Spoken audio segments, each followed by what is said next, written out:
दोस्तों welcome back to my channel. आशा करता हूँ कि आप सभी लोगों की पढ़ाई बहुत अच्छी चल रही होगी।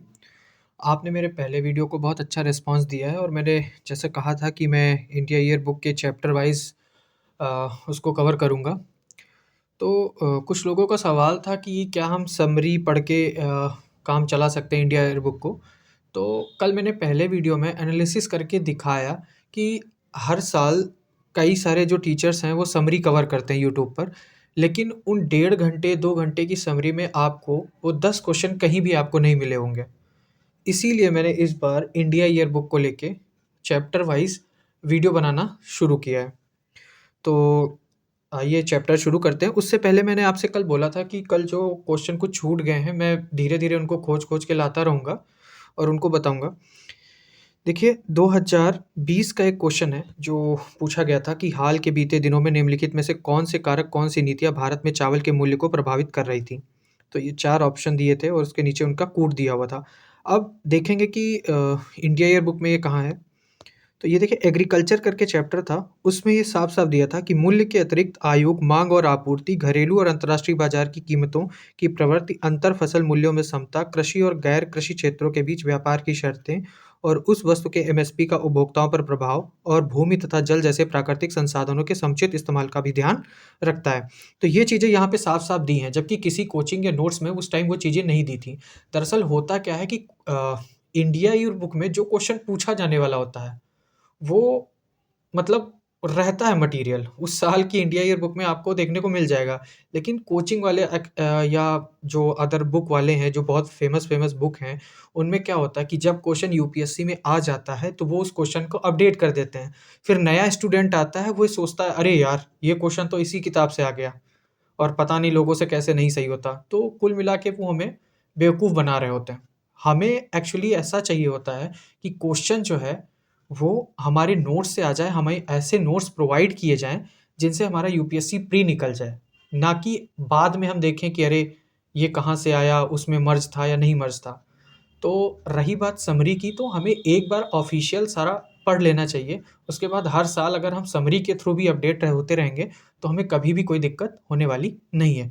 चलिए 2023 में ही एक क्वेश्चन आया था। मैंने ऑलरेडी 10 से 11 क्वेश्चन बताए थे, उसी में से एक ये क्वेश्चन था कि भारत के कतिपय तटीय क्षेत्रों में प्रचुर मात्रा में उपलब्ध इल्मेनाइट और रूटाइल निम्नलिखित में से किसके समृद्ध स्रोत हैं? तो एल्युमिनियम, ताम्र, लौह और टाइटेनियम। तो जब आप इंडिया ईयर बुक 2024 देखेंगे, उसमें एक उद्योग करके चैप्टर है, पेज नंबर 247 पे मैंने हाइलाइट भी कर रखा है। तो उसमें देखिए इल्मेनाइट करके लिखा है कि अन्य भारी खनिजों के साथ इल्मेनाइट और रूटाइल पश्चिम में रत्नागिरी तट से लेकर पूर्व में ओडिशा तट तक पाए जाने वाले समुद्र तटीय रेत भंडार के प्रमुख महत्वपूर्ण घटक हैं। ठीक है? ये यही लाइन उठा के उन्होंने वहाँ पे चेप दी है।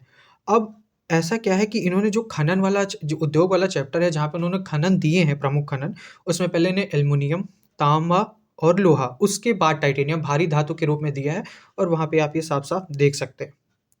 तो आइए शुरू करते हैं। ये 2 क्वेश्चन मैंने आपको दिखाए, फिर आइए शुरू करते हैं चैप्टर 1 और 1, 2, 3 हम जल्दी-जल्दी कवर करेंगे। जो इम्पोर्टेंट होगा वही कवर करेंगे। एक जो चैप्टर 3 है वो एक्चुअली पॉलिटी से रिलेटेड है। अगर मुझे उसमें कुछ लगेगा कि कुछ इम्पोर्टेंट है तो मैं उसको कवर करूँगा। अदरवाइज़ सेम चीज़ें हमें लक्ष्मीकांत में मिल जाएँगी। पर कुछ चीज़ें हैं जो डिफरेंट हैं, वो लक्ष्मीकांत में भी नहीं मिलेंगी। तो चलिए देखते हैं, चैप्टर पहले से शुरू करते हैं।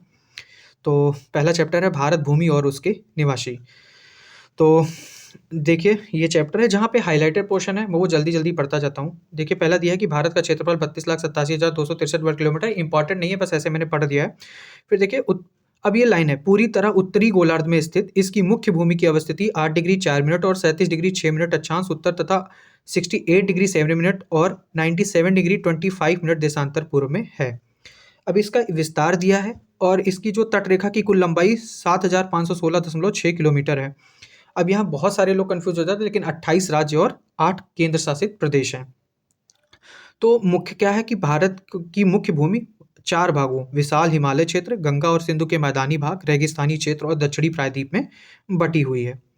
अब ये सारी चीज़ें वहाँ पे विस्तार से दी हैं, हालाँकि इन्हें हमने ज्योग्राफी में कवर कर रखा होगा, इसलिए जो इम्पोर्टेंट है, हम थोड़ा उसको ही देखते चलते हैं। अब देखिए कि प्रायद्वीपीय पठार गंगा और सिंधु के मैदानों से सटा है, जिसमें 460 से 1220 मीटर तक अलग-अलग ऊंचाई वाले पहाड़ और पर्वतमालाएं शामिल हैं। इसमें अरावली, विंध्य, सतपुड़ा, मैकाल और अजंता पर्वतमालाएं प्रमुख हैं। प्रायद्वीप के एक तरफ पूर्वी घाट है जिसकी ऊंचाई 610 मीटर और दूसरी तरफ पश्चिमी घाट जिसकी ऊंचाई सामान्यतः 9 से 15 से 1220 मीटर। इट मीन्स कि पश्चिमी घाट ऊंचा है और पूर्वी घाट छोटा है, मतलब नीचा है, जो कुछ स्थानों पर 2440 मीटर तक जाती है। पश्चिम घाट और अरब सागर के बीच एक संकीर्ण तटवर्ती पट्टी है, जबकि पूर्वी घाट और बंगाल की खाड़ी के बीच एक बृहत्तर तटवर्ती क्षेत्र है।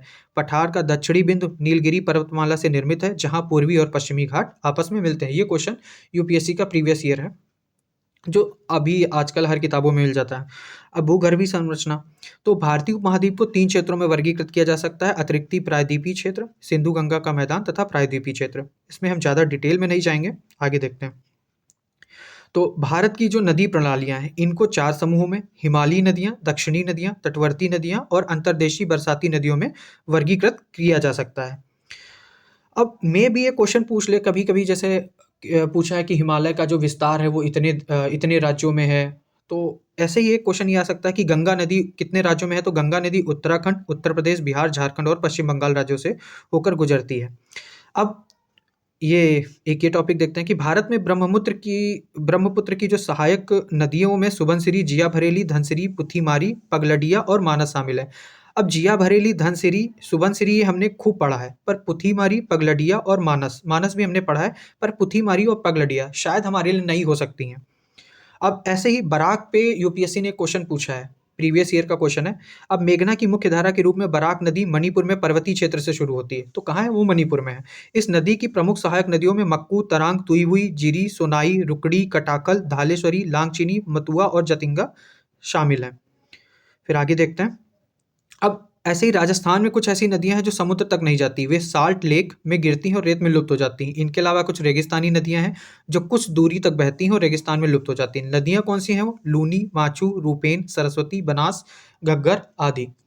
हो सकता है कि ये ना पूछे, लेकिन बहुत चांस है कि पूछ भी ले। तो अब कहते हैं कि समूचे देश को 20 नदी घाटियों, नदी थाला समूह में वर्गीकृत किया गया है, जो ये 12 बड़े थाले और 8 संयुक्त नदी थाले में हैं। इनके खैर कुछ इंपॉर्टेंट नहीं है, बस इतना देख लेते हैं, फिर आगे बढ़ते हैं। अब इसमें सर्दी दिया है, ऋतुएं दी है, मानसून पूर्व गर्मी कैसी होती है, मानसून कैसा है कि हाल देश भर में दक्षिण पश्चिम मानसून से बारिश होती है, ये सारी चीज़ें दी हुई हैं। अब देख लेते हैं कि चक्रवातों की प्रबलता। ऊपर बताया गया है कि उष्णकटिबंधीय चक्रवातों का विकास जो है प्राकृतिक रूप से मौसमी होता है। हो सकता है यही सेम लाइन उठा के वो यूपीएससी क्वेश्चन पूछ ले। अधिकांश उष्णकटिबंधीय महासागरीय बेसिनों में गर्मियों के आखिर से लेकर शरद ऋतु की शुरुआत के दौरान इनके बनने की अधिकतम संभावना होती है। हालांकि अन्य महासागरीय बेसिनों के विपरीत उत्तरी हिंद महासागर के ऊपर उष्णकटिबंधीय चक्रवातों की आवृत्ति मानसून के बाद प्रारंभ में कमजोर दिखने के साथ बाई मॉडल चरित्र को दर्शाती है और इसके बाद प्री मानसून मौसम के दौरान सेकेंडरी पीक होता है। अब पिछले कई वर्षों में इन पर नजर रखने के कौशल में महत्वपूर्ण सुधार हुए हैं और भारत मौसम विज्ञान विभाग द्वारा तीव्रता वाले उष्णकटिबंधीय चक्रवातों का पूर्वानुमान लगा लिया जाता है। ये पूछ लें कि हो सकता है कि भारत के पास कोई भी पूर्वानुमान प्रणाली नहीं है, तो अब उतनी सटीकता से नहीं, लेकिन हाँ, अब उसमें सुधार हो गए हैं कि अनुमान लगाया जा सकता है। अब ये क्वेश्चन इंपॉर्टेंट है कि पूरे देश को 11 वनस्पति भौगोलिक क्षेत्रों में विभाजित किया गया है। अब ये कुछ क्षेत्र दिए गए हैं, आप देख सकते हैं। फिर उत्तर पश्चिम हिमालय जम्मू और कश्मीर, लद्दाख से लेकर हिमाचल प्रदेश होते हुए उत्तराखंड के कुमाऊं क्षेत्र तक फैला हुआ है। इस क्षेत्र की विशेषता उष्णकटिबंधीय, उपोष्णकटिबंधीय वन, शीतोष्ण वन, उप अल्पाइन वनों का विस्तार है। उष्णकटिबंधीय और उपोष्णकटिबंधीय क्षेत्र में साल के जंगल ज्यादा हैं, जबकि शीतोष्ण क्षेत्र पाइन, बोरियल और अन्य चौड़ी पत्ती वाली प्रजातियों की वनस्पतियों से समृद्ध है। प्राकृतिक वनस्पति में साल वन, मिश्रित वन, दलदल क्षेत्र और आर्द्र भूमि आते हैं। ये कहाँ आते हैं? सिंधु गंगा के मैदानी क्षेत्र में। यहाँ पर आमतौर पर सोरिया रोबस्टा, लेगर स्ट्रोइमिया, पराविफलोरा, फाइलेंथू, सेम्बेलिका, बबूल, ब्यूटिया, कैसिया प्रजाति के पेड़ देखे जाते हैं। मैं भी ये एरिया देके, ये पेड़ देके, ये क्या है या कुछ ऐसे देके क्वेश्चन पुट कर दे।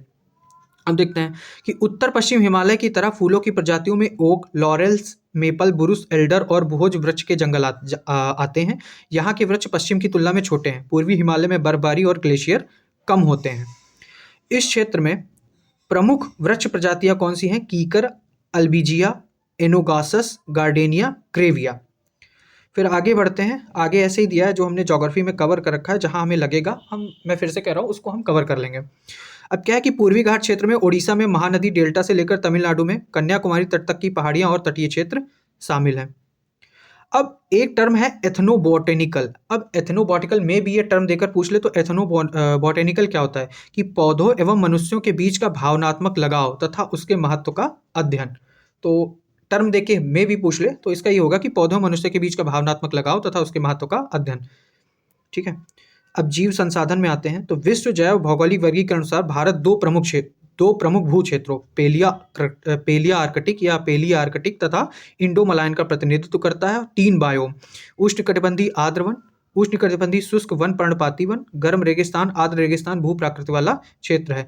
भारतीय भूभाग को 10 जैव भौगोलिक क्षेत्रों में वर्गीकृत किया गया है। वनस्पति वाले 11 को और भू जैव भौगोलिक क्षेत्रों को 10 भाग में वर्गीकृत किया गया है। भारत में 75 किलोमीटर लंबी तटीय रेखा है। भारत दुनिया में 2.37 मिलियन वर्ग किलोमीटर के कुल क्षेत्रफल के साथ 18वां सबसे बड़ा विशिष्ट आर्थिक क्षेत्र है। अब यूनेस्को की मानव और जीव मंडल अवधारणा के तहत देश में 18 बायोस्फीयर रिजर्व नामित किए गए हैं और दुनिया में पहचाने गए 35 जैव विविधता वाले हॉट स्पॉट में से हिमालय श्रृंखला, इंडो बर्मा, सुंडालैंड, पश्चिमी घाट, श्रीलंका को भारत के उच्च स्तर की स्थानिकता के साथ साझा किया जाता है। जनगणना हमने पढ़ रखी है और वैसे यूपीएससी ने पूछी नहीं है, बस ये 1872 में पहली बार जनगणना शुरू हुई थी और अभी 2021 वाली हुई नहीं है, तो इसमें ज़्यादा कुछ देखना नहीं है।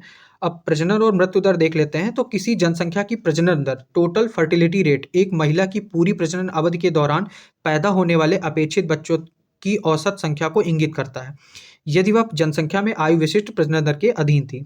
2022 में जारी राष्ट्रीय परिवार स्वास्थ्य सर्वेक्षण 5 जिसको NFHS 5 कहते हैं, रिपोर्ट के अनुसार भारत ने 2010 में 2.5 से 2020 में 2.0 तक कुल प्रजनन दर के प्रतिस्थापन स्तर को हासिल कर लिया है। मतलब उसने जो टारगेट था उसको अचीव कर लिया है। अब ऐसे शिशु मृत्यु दर क्या है कि प्रति 1000 जीवित जन्म पर 1 वर्ष से कम उम्र के बच्चों की मृत्यु की संख्या के रूप में से परिभाषित किया गया है। भारत में शिशु मृत्यु दर में काफ़ी कमी आई है और 2010 में जो 47 थी वो 2020 में 28 रह गई है। यानी 2010 में 47 थी और 2020 में 28 रह गई है, उसमें शिशु मृत्यु दर में कमी आ गई है। अब ये चैप्टर यहाँ पे खत्म हो जाता है। हम नेक्स्ट चैप्टर देखते हैं, राष्ट्रीय प्रतीक। तो जैसा मैंने पहले दिखाया था कि देखिए 2023 में जो क्वेश्चन आया था कि ध्वज की लंबाई चौड़ाई के अनुपात जो है 3:2 है। अब इसमें हम देखते हैं कि भारत की संविधान सभा ने राष्ट्रीय ध्वज के प्रारूप को कब अपनाया? 22 जुलाई 1947 को। अब भारतीय झंडा संहिता 26 जनवरी 2002 से प्रभावी हुई और भारतीय झंडा संहिता 2002 क्या कहती है कि आम नागरिक, निजी संगठन, शैक्षिक संस्थान आदि द्वारा राष्ट्रीय ध्वज के प्रदर्शन पर कोई पाबंदी नहीं है, परंतु इस बारे में संप्रतीक और नाम अनुचित प्रयोग का निवारण अधिनियम 1950 और राष्ट्रीय गौरव अपमान निवारण अधिनियम 1971 के प्रावधानों और इस विषय में अधिनियमित किसी अन्य कानून की व्यवस्थाओं का अनुपालन अनिवार्य है। ठीक है। अब भारत का राजा चिन्ह क्या है? जो सारनाथ स्थित अशोक के सिंह स्तंभ की अनुकृति है। मूल स्तंभ में क्या है? शीर्ष पर 4 सिंह हैं और एक दूसरे की ओर पीठ किए हुए हैं। इसमें देखिए जो नीचे बना हुआ है उसमें क्या क्या है? इसके नीचे घंटे के आकार के पद्म के ऊपर एक चित्र वल्लरी में एक हाथी है, चौकड़ी भरता हुआ घोड़ा है, एक सांड है तथा एक सिंह की उभरी हुई मूर्तियां, मतलब 4 जानवर हैं, हाथी, घोड़ा, सांड और सिंह, जिनके बीच बीच में चक्र बने हुए हैं। और भारत सरकार द्वारा 26 जनवरी 1950 को अपनाए गए राज्य चिन्ह में केवल 3 सिंह दिखाई पड़ते हैं। और फलक के नीचे क्या लिखा है? मुंडकोपनिषद का सूत्र है सत्यमेव जयते। ठीक है, वो मुंडकोपनिषद से लिया गया है। ये रहा जो हमारा चिन्ह है। अब आगे देखते हैं। अब राष्ट्रगान देखिए, राष्ट्रगान क्या है? रविन्द्र टैगोर द्वारा मूल रूप से बांग्ला में रचित है और संगीतबद्ध जनगण मन को हिंदी संस्करण को संविधान सभा ने भारत के राष्ट्रगान के रूप में 24 जनवरी 1950 को अपनाया, मतलब 26 जनवरी के जस्ट 2 दिन पहले। और यह सर्वप्रथम 27 दिसंबर 1911 को भारतीय राष्ट्रीय कांग्रेस के कलकत्ता अधिवेशन में गाया गया था। कलकत्ता अधिवेशन में गाया गया था। उस टाइम कलकत्ता अधिवेशन के अध्यक्ष कौन थे? वो थे विशन नारायण धर, उनके टाइम पे गाया था। और पूरे गीत जो है वो 5 पदों का था, लेकिन जो उस गीत का पहला पद है वो हमने राष्ट्रगान के रूप में मतलब लिया है। फिर देखते हैं राष्ट्रगीत। अब राष्ट्रगीत किसने लिखा है? बंकिम चंद्र चटर्जी ने। संस्कृत में लिखा था, जन गण मन के समान दर्जा प्राप्त है। और यह गीत पहली बार 1896 में कलकत्ता अधिवेशन में गाया गया था और उस टाइम पे जो अध्यक्ष थे कांग्रेस के वो थे रहीमतुल्लाह सयानी। यहाँ से इतना ही निकलता है। अब देखते हैं, एक क्वेश्चन ये यूपीएससी ने पूछा है कि प्रीवियस ईयर का ही क्वेश्चन है कि राष्ट्रीय पंचांग कैलेंडर ग्रेगोरियन कैलेंडर के साथ साथ देश भर के लिए शक संवत पर आधारित एक रूप राष्ट्रीय पंचांग, मतलब शक संवत पर आधारित हमारा जो कैलेंडर होता है उस पे है। और राष्ट्रीय पंचांग और ग्रेगोरियन कैलेंडर की तारीखों में स्थायी सदस्यता देखी जाती है। अब राष्ट्रीय पशु, राष्ट्रीय पक्षी पढ़ने की जरूरत नहीं। अब हम आते हैं राजनीतिक संरचना। इस चैप्टर के बारे में ये बता देता हूँ कि बहुत सारे टर्म इसमें ऐसे होंगे कि हमने पॉलिटी में पढ़ रखे हैं, हम उसको छोड़ते चलेंगे, लेकिन कुछ-कुछ चीज़ें हैं जो हमें लक्ष्मीकांत में नहीं मिलती हैं, ठीक है? तो आइए शुरू करते हैं ये चैप्टर। संसदीय सरकार के संविधान का ढांचा एकात्मक विशेषताओं के साथ संघात्मक भी है। भारत के राष्ट्रपति केंद्र की कार्यपालिका के संवैधानिक प्रमुख भी होते हैं, ये हमें पता है। किसी राज्य की मंत्रिपरिषद सामूहिक रूप से उस राज्य की विधानसभा के प्रति उत्तरदायी होती है, ये भी पता है। चलिए आगे देखते हैं। अब नागरिकता। नागरिकता हमारे जो गृह मंत्री हैं इस टाइम, मतलब थोड़ा उन्होंने ये चीज़ अभी हाईलाइट भी हो रखी है, तो नागरिकता हमें अच्छे से पढ़ना चाहिए, वो हमें कहीं से भी कवर करें, लक्ष्मीकांत से कवर कीजिए। फिलहाल मैं यहाँ से बता दे रहा हूँ कि संविधान में संपूर्ण भारत के लिए एक समान नागरिकता की व्यवस्था की गई है। ऐसे प्रत्येक व्यक्ति को भारत का नागरिक माना गया है जो संविधान लागू होने के दिन 26 जनवरी 1950 को भारत में स्थायी रूप से रहता हो और जो भारत में पैदा हुआ हो, अथवा जिसके माता-पिता में से एक भारत में पैदा हुआ हो, जो सामान्यतः कम से कम 5 वर्ष से भारतीय क्षेत्र में रह रहा हो। नागरिकता अधिनियम 1955 में लागू होने के बाद नागरिकता ग्रहण करने, निर्धारित करने तथा समाप्त करने के संबंध में प्रावधान किए गए हैं। अब आ जाते हैं नागरिकता संशोधन विधेयक, जो 12 दिसंबर 2019 को कानून बन गया था। इसमें क्या दिया हुआ था, इस संशोधित अधिनियम में ये दिया हुआ था कि अफ़गानिस्तान, बांग्लादेश और पाकिस्तान, मतलब ये 3 कंट्रीज़ थी। अफ़गानिस्तान, बांग्लादेश और पाकिस्तान, इसमें जो 6 धार्मिक समुदाय हैं, हिंदू, सिख, बौद्ध, जैन, पारसी और ईसाई, अवैध विदेशी प्रवासियों को भारतीय नागरिकता के योग्य बनाना है। कौन है? हिंदू, सिख, बौद्ध, जैन, पारसी और ईसाई। यह उन लोगों पर लागू होगा जो अपने-अपने देशों में धर्म के आधार पर प्रताड़ना के कारण या ऐसी प्रताड़ना के भय से भारत में शरण लिए हुए हैं और 31 दिसंबर 2014 से पहले भारत में प्रवेश कर चुके हैं। ये कट ऑफ डेट याद रखिएगा कि 31 दिसंबर 2014 से पहले भारत में प्रवेश कर चुके हैं। और एक ये प्रावधान इसमें था कि पहले उनको 11 वर्ष रहना था, अधिवास रहना था। अब उसको घटाकर क्या कर दिया गया है, 5 वर्ष के लिए कर दिया गया है कि ये भारत में 5 वर्ष तक अपना निवास साबित कर सकें। पहले इसके लिए 11 वर्ष की अनिवार्यता थी। अब संविधान में जो छठी अनुसूची है, यो भी यूपीएससी ने पूछा है। अब क्या है कि छठी अनुसूची में कौन से राज्य शामिल हैं? असम, मेघालय, मिजोरम, त्रिपुरा। एटीएम एम, मतलब ATM square, ATM M square है, एटीएम स्क्वायर, ऐसे कुछ भी करके याद कर सकते हैं। त्रिपुरा के जनजातीय क्षेत्रों, अब इनर लाइन परमिट कहाँ कहाँ लागू है, ये क्वेश्चन भी इंपॉर्टेंट है। तो कहाँ कहाँ लागू है ये देख लेते हैं। अरुणाचल प्रदेश, नागालैंड, मिजोरम और मणिपुर। और त्रिपुरा के जनजातीय क्षेत्रों में भी इनर लाइन पर, त्रिपुरा के जनजातीय क्षेत्रों में वो मतलब ये नागरिकता अधिनियम जो है उसके प्रावधान लागू नहीं होंगे और इनर लाइन परमिट वाले भी राज्य मिल गए। संविधान की छठी अनुसूची में जो भी राज्य हैं वो हमें मिल गए। अब आगे देखते हैं। मौलिक कर्तव्य हम पढ़ चुके हैं, नीति निर्देश सिद्धांत पढ़ चुके हैं, ये सब हम लक्ष्मीकांत से कवर कर लेंगे। अब राष्ट्रपति में देखते हैं कि राष्ट्रपति को अनिवार्य रूप से भारत का नागरिक, कम से कम 35 वर्ष की आयु का तथा लोकसभा का सदस्य बनने का पात्र होना चाहिए। और इसके मतलब आगे देखते हैं। तो राष्ट्रपति को संसद का अधिवेशन बुलाने, उसका सत्रावसान करने, संसद को संबोधित करने, संदेश भेजने, लोकसभा को भंग करने, दोनों अधिवेशन काल को छोड़कर किसी भी समय अध्यादेश जारी करने, बजट तथा वित्त विधेयक प्रस्तुत करने की सिफारिश करने और विधेयकों को स्वीकृति प्रदान करने, क्षमादान, दंड रोकने अथवा उसमें कमी या परिवर्तन करने या कुछ मामलों में दंड को स्थगित करने, छूट देने या दंड को बदलने के अधिकार प्राप्त हैं। ये अधिकार हमारे राष्ट्रपति को प्राप्त हैं। ये आप ऐसे पढ़ लीजिए और हो सकता है इस पे क्वेश्चन पूछा जाए, ठीक है। अब ये देख लेते हैं लोकसभा। तो वर्तमान लोकसभा के 542 सदस्य हैं, इसमें 523 सदस्य राज्य और केंद्र शासित प्रदेशों से कितने हैं? 19, ठीक है। और 84वां संविधान संशोधन विधेयक 2001 के तहत क्या किया गया कि जो लोकसभा की वर्तमान सीटें हैं, मतलब जो 542 निर्धारित हैं, उनका निर्धारण जो है वो 1971 की जनगणना के आधार पर किया गया है। और 84वें संविधान संशोधन में ये क्या बोला गया कि जब तक मतलब 2026 के बाद की जनगणना होगी, उसके बाद से नई सीटों का मतलब किया जाएगा, निर्धारण किया जाएगा। और लोकसभा का कार्यकाल यदि उसे भंग ना किया जाए, सदन की पहली बैठक को लेकर 5 वर्ष तक होता है, किंतु यदि आपात स्थिति लागू हो तो यह अवधि संसद द्वारा कानून बनाकर बढ़ाई जा सकती है, परंतु यह वृद्धि एक समय पर 1 वर्ष से अधिक नहीं हो सकती और आपात स्थिति समाप्त होने के बाद किसी भी हालत में 6 महीने से अधिक नहीं हो सकती है। अब संसद के कार्य और शक्तियों में मेरे को एक पॉइंट सही लगा, मैंने उसको यहाँ पे हाईलाइट कर दिया है कि संसद को राष्ट्रपति पर महाभियोग चलाने, सर्वोच्च न्यायालय और उच्च न्यायालय के न्यायाधीशों, मुख्य चुनाव आयुक्त और नियंत्रक महालेखा परीक्षक को संविधान की निर्धारित प्रक्रिया के अनुसार उनके पदों से हटाने की शक्ति प्राप्त है। आपको यहाँ पे विशेष बहुमत करके जो एक प्रावधान होता है वो याद होगा। तो ये सारी चीज़ें वहाँ से होती हैं। अब हम समितियों पे यूपीएससी ने क्वेश्चन पूछा है। अब ये स्थायी समितियों पे हम देख लेते हैं। तो प्राक्कलन समिति क्या बताती है कि प्राक्कलनों में निहित नीति के अनुरूप क्या मितव्ययिता बरती जा सकती है तथा संगठन, कार्यकुशलता और प्रशासन में क्या क्या सुधार किए जा सकते हैं। प्राक्कलनों में निहित नीति के अनुरूप ही धन व्यय किया गया है या नहीं, मतलब जितना निर्धारित था उतना खर्चा हुआ है या नहीं, या जितना आकलन था उस हिसाब से खर्चा हुआ है, उससे ज़्यादा खर्चा हुआ है। उसके बाद आ जाती है लोक लेखा समिति। यह भारत सरकार के विनियोग तथा वित्त लेखा और लेखा नियंत्रक तथा महालेखा परीक्षक की रिपोर्ट की जांच कराती है। यह अपव्यय, हानि और निरर्थक व्यय के मामलों की ओर ध्यान दिलाती है। सार्वजनिक उपक्रम समिति, यह सार्वजनिक उपक्रम कुशलतापूर्वक चलाए जा रहे हैं या नहीं तथा इनका प्रबंधन ठोस व्यापारिक सिद्धांतों और विवेकपूर्ण वाणिज्यिक प्रक्रियाओं के अनुरूप किया जा रहा है या नहीं, ये इसका जो भी है ये निरीक्षण सार्वजनिक उपक्रम समिति करती है। इसके अलावा ये हमारे कोई काम का नहीं है कि कौन से अध्यक्ष हुए, किस टाइम पे हुए। यूपीएससी में फिलहाल तो ऐसा कोई क्वेश्चन नहीं पूछा जा रहा है।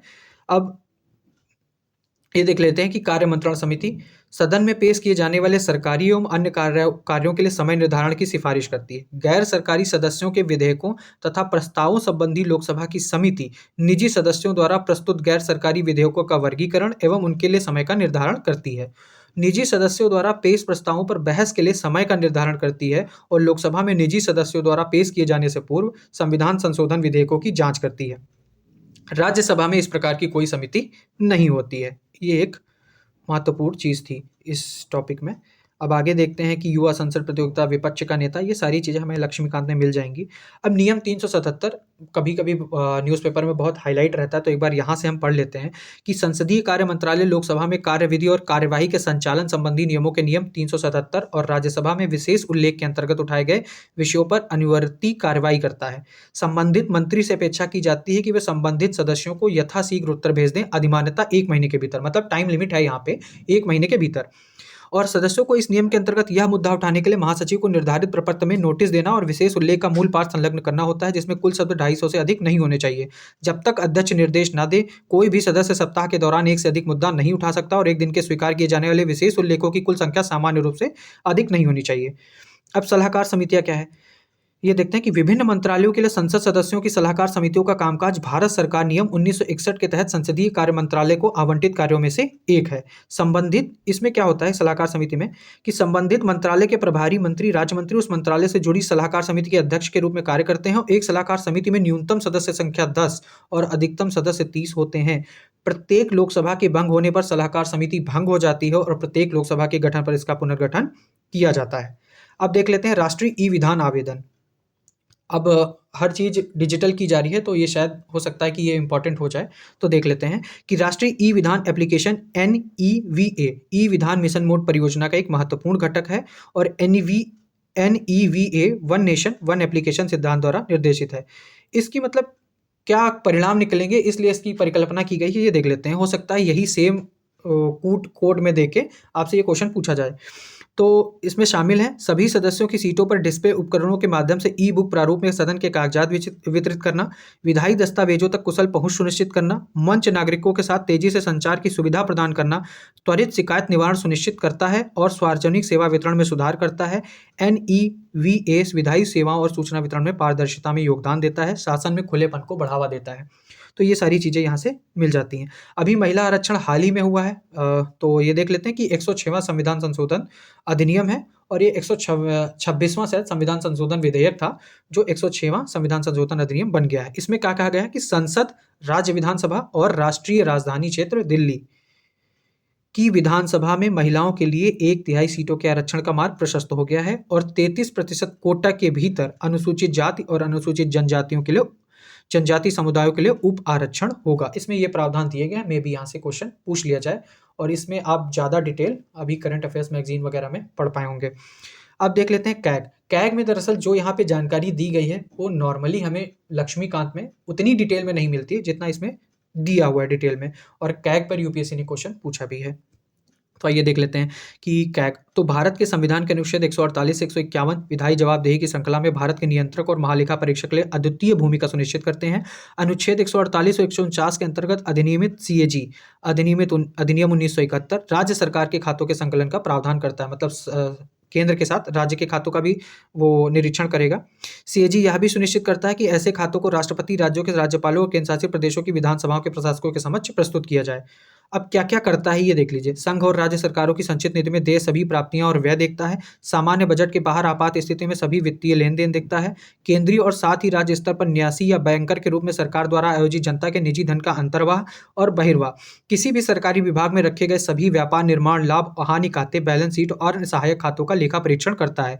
इसके अलावा भारत के संविधान की 6ठी अनुसूची में स्वायत्त क्षेत्रों की जिला और क्षेत्रीय परिषदों के खातों के लेखा परीक्षा का प्रावधान है। सीएजी का लेखा परीक्षा अधिकार क्षेत्र कानून द्वारा या संसद, राज्य विधानसभा के कानून के अंतर्गत बनाए गए दामोदर घाटी निगम, भारतीय प्रौद्योगिकी संस्थान, हरियाणा में शहरी स्थानीय निकाय, राष्ट्रीय फोरेंसिक विज्ञान विश्वविद्यालय गांधीनगर, राष्ट्रीय जल विज्ञान संस्थान रुड़की, राष्ट्रीय व्यावसायिक शिक्षा और प्रशिक्षण परिषद, राष्ट्रीय डेयरी विकास बोर्ड आदि जैसे निकायों और प्राधिकरणों तक भी फैला हुआ है, जिसके लिए संबंधित सरकार द्वारा उसे प्राधिकृत अथवा ऐसा अनुरोध किया गया हो। मतलब ये इनकी भी जांच कर सकता है, इतना विस्तृत क्षेत्र होता है। तो ये आप ध्यान रखिएगा, मे बी इससे क्वेश्चन पुट किया जाए, क्योंकि ये पहले ही प्रीवियस ईयर में पूछा जा सकता है, तो हो सकता है इसको डिटेलिंग में पूछ लें। अब अटॉर्नी जनरल को अपने कर्तव्यों के निष्पादन के लिए भारत के क्षेत्र में आने वाली सभी अदालतों में सुनवाई का अधिकार होगा। अटॉर्नी जनरल का कार्यकाल जो है वो राष्ट्रपति की इच्छा अनुसार होगा और अटॉर्नी जनरल को राष्ट्रपति द्वारा निर्धारित पारिश्रमिक प्राप्त होगा। ठीक है। सॉलिसिटर जनरल कौन होता है? सॉलिसिटर जनरल देखिए, सॉलिसिटर जनरल और अतिरिक्त सॉलिसिटर जनरल ये वैधानिक है, संवैधानिक पद नहीं है, वैधानिक पद है और ये देश का दूसरा सबसे बड़ा विधि अधिकारी होता है। अब मंत्रिमंडल सचिवालय देख लें। मंत्रिमंडल सचिवालय क्या करता है? ये प्रत्यक्षतः प्रधानमंत्री के अधीन कार्य करता है और इसका प्रशासनिक प्रमुख कैबिनेट सचिव होता है, जो सिविल सर्विसेज बोर्ड का प्रतिदिन अध्यक्ष भी होता है। मंत्रिमंडल सचिवालय यह सुनिश्चित करता है कि सभी मंत्रालय विभागों की प्रमुख गतिविधियों के बारे में हर महीने एक सारांश बनाकर राष्ट्रपति, उपराष्ट्रपति और सभी मंत्रियों को उससे अवगत कराया जाए। चलिए आगे देखते हैं। प्रत्यक्ष लाभ अंतरण डीबीटी योजना कब शुरू हुई थी? 2013 में शुरू हुई थी, बस इसमें यही जानना है। फिर आगे ये सब मंत्रालय दिए हुए हैं कि कौन से मंत्रालय, कितने मंत्रालय हैं, तो उससे हमें कोई मतलब नहीं है। फिर आगे देखते हैं। रासायनिक शस्त्र समझौता हेतु राष्ट्रीय प्राधिकरण। तो रासायनिक शस्त्र समझौता CWC एक बहुपक्षीय अंतर्राष्ट्रीय संधि है जो रासायनिक शस्त्रों, हथियारों के उत्पादन, भंडारण और प्रयोग, उनके पूर्ववर्ती स्वरूपों पर प्रतिबंध लगाती है। यह रासायनिक शस्त्र समझौता 1997 से लागू हुआ। मार्च 2022 तक 193 देशों ने इसका समर्थन कर दिया है। हेग नीदरलैंड में स्थित रासायनिक शस्त्रों पर निषेध संगठन OPCW इस संधि के लिए बना अंतर सरकारी संगठन है और OPCW की advisory body on administration and finance ABAAF में भारतीय प्रतिनिधित्व है। मतलब भारत का प्रतिनिधित्व उसमें शामिल है। हो सकता है यूपीएससी नहीं करके इस क्वेश्चन को पूछ ले। अब राष्ट्रीय आपदा प्रबंधन प्राधिकरण भी पूछा है, तो 2005 में आया था। इसका अध्यक्ष कौन होता है? प्रधानमंत्री होता है और राज्यों में मुख्यमंत्री इसका अध्यक्ष होता है। बस इतना यही जानना था। आगे देखते हैं। आगे इसमें भर्तियां दे रखी हैं, उसका हमें कोई लेना देना खास है नहीं। तो अब सूचना का अधिकार देख लेते हैं। तो सूचना का अधिकार कब आया था? सूचना का अधिकार 2005 में आया था। किस लिए? पारदर्शिता को बढ़ावा देने, नागरिकों को सशक्त बनाने, सरकार की प्रणाली को जवाबदेह बनाने, भ्रष्टाचार रोकने, वास्तविक लोकतंत्र के अर्थों में लोगों के लिए कार्य करने के विचार से। ठीक है। अब इसमें क्या क्या प्रावधान है कि अधिनियम सभी नागरिकों को किसी भी प्राधिकरण या निकाय या स्वशासित संस्था या संविधान द्वारा, संविधान के अंतर्गत गठित सरकार, संसद द्वारा या राज्य विधानमंडल द्वारा निर्मित कानून या केंद्र सरकार या राज्य सरकार द्वारा जारी अधिसूचना या आदेश को रोकने पर सूचना पाने का अधिकार देता है। अधिकार में शामिल क्या क्या है? हो सकता है ये डिट्टो लाइन वहां से उठा के चेप दें। कार्य निरीक्षण, प्रलेख और रिकॉर्ड, नोट लेना, प्रलेखों या रिकॉर्ड का सार या प्रमाणित प्रतियां प्राप्त करना, लोक प्राधिकार या लोक प्राधिकार नियंत्रक द्वारा रोकी गई सामग्री के प्रमाणित नमूने लेना। अब इसमें कैसे आप सूचना ले सकते हैं वो प्रावधान दिया गया है कि जो भी सरकार के किसी कार्यालय से कोई सूचना चाहता है उसे कार्यालय के जन सूचना अधिकारी को अनुरोध पत्र देना पड़ता है और अनुरोध डाक या व्यक्तिगत रूप से भी दिया जा सकता है, ईमेल भी आप कर सकते हैं। आवेदक को 30 दिनों के भीतर सूचना प्राप्त नहीं होती है तो वह प्राप्त उत्तर से संतुष्ट नहीं होता है तो 30 दिनों के भीतर प्राधिकरण द्वारा नियुक्त अपीली अधिकारी के पास जाएगा और जन सूचना अधिकारी जो उससे वरिष्ठ होता है उससे अपील करेगा। अपील करने के 30 दिनों के बाद भी भीतर निर्णय लेना होगा और अपीली अधिकारी के जवाब से भी अगर आवेदक जो है वो संतुष्ट नहीं है तो वह 90 दिनों के भीतर केंद्रीय सूचना आयोग अथवा राज्य सूचना आयोग के पास दूसरी अपील कर सकता है। तो ये प्रावधान है और किस लिए है ये सारी चीज़ें इसमें डिटेल से दी हुई हैं, इसे आप एक बार बारीकी से देख लें। आगे देखते हैं। आगे हम देखते हैं ये CPGRAMS, इसको बोलते हैं CP ग्राम्स। तो भारत सरकार ने नागरिकों के लिए 24/7 शिकायतें दर्ज करने और निगरानी करने हेतु एक ऑनलाइन मंच केंद्रीकृत लोक शिकायत निवारण और निगरानी प्रणाली की स्थापना की है। सिटीजन चार्टर हम लोग पढ़ रहे, अब राजभाषा देख लेते हैं। तो संविधान के अनुच्छेद 343 के अनुसार हिंदी देवनागरी लिपि में केंद्र की राजभाषा होगी। 343(1) में भी ये मैचिंग में ऐसे ही 1, 2, 3 करके आर्टिकल दे दे, हो सकता है, तो एक बार इसको भी डिटेल में देख लीजिएगा। तो आर्टिकल 342 में क्या कहा गया कि शासकीय कार्य में अंग्रेजी के उपयोग को संविधान के लागू होने के बाद से वर्ष अर्थात 25 जनवरी 1965 तक जारी रखने का प्रावधान किया गया था। मतलब 1950 से 19 मतलब 15 सालों के लिए जो है इंग्लिश को भी साथ में रखा गया था कि वो यूज़ की जा सकती है शासकीय कार्यों में। फिर 343(3) में कहा क्या गया कि संसद को यह अधिकार दिया गया कि वह कानून बनाकर सरकारी कार्यों के लिए अंग्रेजी के निरंतर प्रयोग को 25 जनवरी 1965 के बाद भी जारी रख सकती है। राजभाषा के विषय में संवैधानिक और कानूनी प्रावधानों के अनुपालन को सुनिश्चित करने के लिए और संघ के आधिकारिक उद्देश्यों के लिए हिंदी के उपयोग को बढ़ावा देने के लिए 1975 में गृह मंत्रालय के स्वतंत्र विभाग के रूप में राजभाषा विभाग को स्थापित किया गया था। इसके आगे ज़्यादा कुछ नहीं है। अंतर्राज्यीय परिषद देख लेते हैं। तो अंतर्राज्यीय परिषद जो है वो संविधान के अनुच्छेद 263 में अंतर्राज्यीय परिषद की स्थापना का प्रावधान है और 1990 में अंतर्राज्यीय परिषद का गठन हुआ था। एक अनुशंसात्मक इकाई है और उसे ऐसे विषयों की जांच और चर्चा के लिए अधिकार दिए गए हैं जिनमें कुछ या सभी राज्यों या केंद्र या एक से अधिक राज्यों का समान हित जुड़ा हो। और अंतर्राज्यीय परिषद के अध्यक्ष कौन होते हैं? प्रधानमंत्री। क्षेत्रीय परिषदें दी हैं, भाग 3 के अनुसार 5 क्षेत्रीय परिषदें हैं। राज्य पुनर्गठन अधिनियम 1956, ये हमें सब लक्ष्मीकांत से मिल जाएगा, तो इस पे हम ज़्यादा टाइम नहीं देंगे। एक बार राज्यपाल यहाँ से देख लेते हैं कि कुछ चीज़ें यहाँ पे इंपॉर्टेंट दी हुई हैं। तो राज्यपाल के बारे में जो संवैधानिक प्रावधान है वो हमें पता है लक्ष्मीकांत से, ठीक है, वो देख लेंगे। बाकी जो थोड़ी कुछ चीज़ें मुझे लगती हैं इंपॉर्टेंट है, जो नहीं दी हैं, वो मैं यहाँ शेयर करता हूँ कि मुख्यमंत्री के नेतृत्व में मंत्रिपरिषद राज्यपाल को उनके कार्यों में सलाह सहायता देती है, सिवाय उन मामलों के जहाँ संविधान के तहत उन्हें कुछ कार्य अपने विवेक से भी करना होता है। नागालैंड के मामले में संविधान के अनुच्छेद 371(a) के अंतर्गत राज्यपाल को कानून व्यवस्था के बारे में विशेष जिम्मेदारी सौंपी गई है। यद्यपि कानून व्यवस्था संबंधित मामलों में उनके लिए मंत्रिपरिषद से परामर्श करना जरूरी होता है, फिर भी वह कार्रवाई के बारे में अपना स्वतंत्र निर्णय ले सकते हैं। ये लाइन अंडरलाइन कर लीजिए और इसे ध्यान से पढ़ लीजिए। अरुणाचल प्रदेश के मामले में क्या है? 371(h) के अधीन कानून व्यवस्था तथा इससे संबंधित कार्यों को निपटाने में राज्यपाल का विशेष दायित्व है। ये अरुणाचल प्रदेश में है। ऐसे ही क्या है कि असम, मेघालय, त्रिपुरा और मिजोरम के जनजातीय इलाकों पर लागू होने वाले 6ठी अनुसूची के पैरा 20 में उल्लेख के अनुसार जिला परिषद और राज्य सरकार के बीच रॉयल्टी के बंटवारे से संबंधित मामलों में राज्यपाल को अपने विवेक का इस्तेमाल करने का अधिकार प्राप्त है। और सिक्किम के राज्यपाल को राज्य में शांति तथा जनता के विभिन्न वर्गों के लोगों की सामाजिक और आर्थिक उन्नति का विशेष उत्तरदायित्व सौंपा गया है। अब सभी राज्यपालों को अपने संवैधानिक कार्य करते समय विवेक का प्रयोग करना होता है और वो किस कहाँ पे कर सकता है अपने विवेक का प्रयोग, ये देख लीजिए। मुख्यमंत्री की नियुक्ति हो अथवा राज्य में संवैधानिक तंत्र की असफलता की रिपोर्ट भेजते समय अथवा राज्य विधानमंडल द्वारा पारित किसी भी प्रस्ताव को स्वीकृति देने से संबंधित मामलों में अपने विवेक का इस्तेमाल करना होता है। ठीक है, ये चीज़ यहाँ से हो गई। अब देखते हैं विधानमंडल। तो कहाँ ये विधानमंडल, प्रत्येक राज्य में विधानमंडल होता है, राज्यपाल के अतिरिक्त 2 सदन होते हैं। विधान परिषद कहाँ है? तो 6 राज्यों में है शायद, हाँ 6 राज्यों में है, आंध्र प्रदेश, तेलंगाना, बिहार, कर्नाटक, महाराष्ट्र और उत्तर प्रदेश में। विधान परिषद में क्या है कि विधान परिषद के सदस्यों की कुल संख्या राज्य के विधानसभा के सदस्यों की कुल संख्या के 1/3 से अधिक तथा किसी भी स्थिति में 40 से कम नहीं होगी। ये लास्ट ईयर शायद या उससे बात का ये, लेकिन पूछा गया है अभी जल्दी में क्वेश्चन यूपीएससी द्वारा, तो इसे देख लीजिएगा। फिर आगे चलते हैं। अब नगर पालिकाएं। नगर पालिकाओं में मैं आपको दिखाता हूँ कि भारत में स्थानीय निकायों का लंबा इतिहास है। सर्वप्रथम पूर्व प्रेसिडेंसी शहर मद्रास में नगर निगम की स्थापना वर्ष 1688 में की गई है। ये पीसीएस के लिए इंपॉर्टेंट फैक्ट हो जाता है कि सबसे पहले कहाँ हुई थी, तो मद्रास में। ठीक है, अब एक चीज़ ये देख लीजिएगा कि राज्य के नीति निर्देशक सिद्धांतों में गाँव में पंचायत व्यवस्था का उल्लेख है। आर्टिकल 40 जब आप पढ़ेंगे तो उसमें लिखा है कि ग्राम पंचायतों का गठन उसमें करना है, लेकिन राज्यों की सूची में प्रविष्टि 5 को छोड़कर नगर पालिकाओं को कोई जिक्र नहीं किया गया है। तो अगर क्वेश्चन आता है तो डीपीएसपी में नगर पालिकाओं के गठन का प्रावधान नहीं है, लेकिन ग्राम पंचायत के गठन का प्रावधान दिया हुआ है साफ साफ आर्टिकल 40 में। तो ये क्वेश्चन इंपॉर्टेंट है, इसे आप एक बार देख लीजिएगा। तो स्थानीय शहरी निकायों के लिए समान ढांचा तैयार करने और निकायों को स्वायत्त शासी सरकार की प्रभावशाली लोकतांत्रिक इकाई के लिए बाकी 73वां 74वां संविधान संशोधन अधिनियम दिया है आगे, वो हम देख लेंगे। अब पंचायतें देखिए यहाँ पे दिया है कि संविधान के अनुच्छेद 40 में दिए गए नीति निर्देशक सिद्धांतों में यह व्यवस्था की गई है कि राज्य ग्राम पंचायतों के गठन के लिए आवश्यक कदम उठाएगा और इन्हें इस प्रकार के अधिकार प्रदान करेगा कि वे एक स्वायत्त शासी सरकार की इकाई के रूप में काम कर सकें। ठीक है, आगे निर्वाचन आयोग है और ये सारी चीज़ें जो हैं हमें लक्ष्मीकांत से आराम से मिल जाएँगी। तो आगे के लिए इतना ही है। आगे मैं अगर आपको इस वीडियो की पीडीएफ चाहिए तो आप लोग कमेंट करिएगा, मैं इसकी पीडीएफ टेलीग्राम के थ्रू आपको प्रोवाइड करा सकता हूँ। और अपना ध्यान रखिए और आगे पढ़ाई अपनी ज़ोरदार करते रहिए। धन्यवाद।